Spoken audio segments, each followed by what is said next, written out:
Assalamualaikum warahmatullahi wabarakatuh. Izin memperkenalkan diri, nama saya Sofal Feni Putri dari Pendidikan Vocational Teknik Elektro Universitas Sultan Agung Tirtayasa. Di sini saya akan membahas mengenai model-model pendidikan kejuruan di Indonesia. Langsung saja.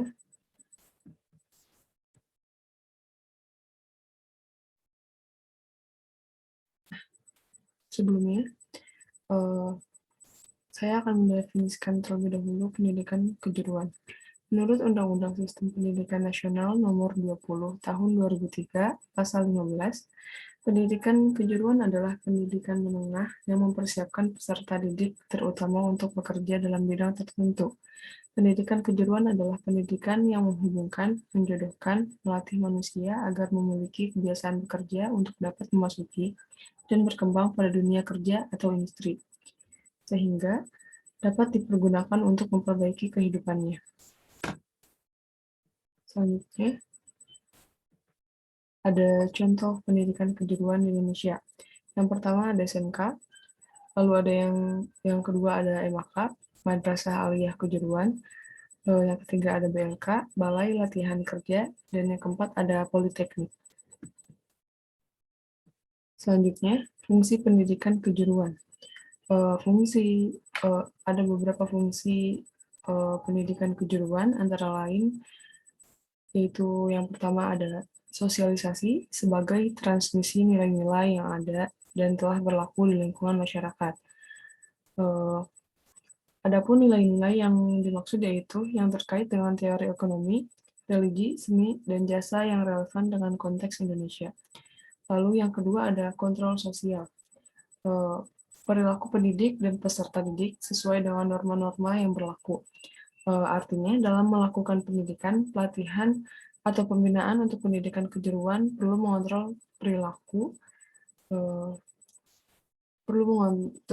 pendidik dan peserta didik agar sesuai dengan nilai-nilai sosial serta norma-norma yang berlaku.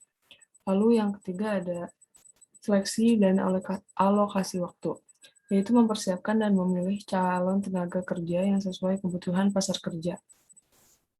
Lalu yang keempat ada konservasi budaya, perlu adanya pembaruan dan penyerapan budaya dari kelompok-kelompok dalam masyarakat. Lalu yang terakhir ada promosi, yaitu sebagai pendorong perubahan. Artinya, pendidikan teknologi dan kejuruan yang tidak hanya berfungsi mengajarkan apa yang ada, tetapi lebih jauh dari itu, ialah berfungsi sebagai pendorong perubahan.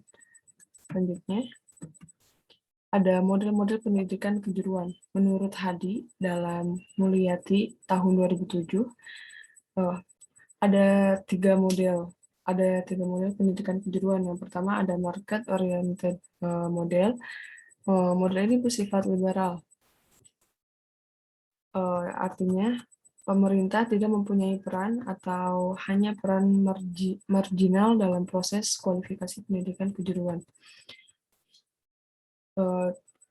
Contohnya, perusahaan-perusahaan sebagai pemeran utama berhak menciptakan desain pendidikan kejuruan yang tidak harus berdasarkan prinsip pendidikan yang bersifat umum.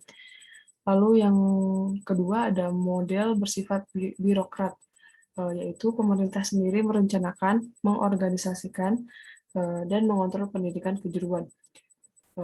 Pemerintah dalam hal ini yang menentukan jenis pendidikan apa yang harus dilaksanakan di perusahaan, bagaimana desain silabusnya, begitu pula dalam hal pendanaan dan pelatihan yang harus dilaksanakan oleh perusahaan tidak selalu berdasarkan permintaan kebutuhan tenaga kerja ataupun jenis pekerjaan saat itu. Lalu yang terakhir ada model sistem ganda.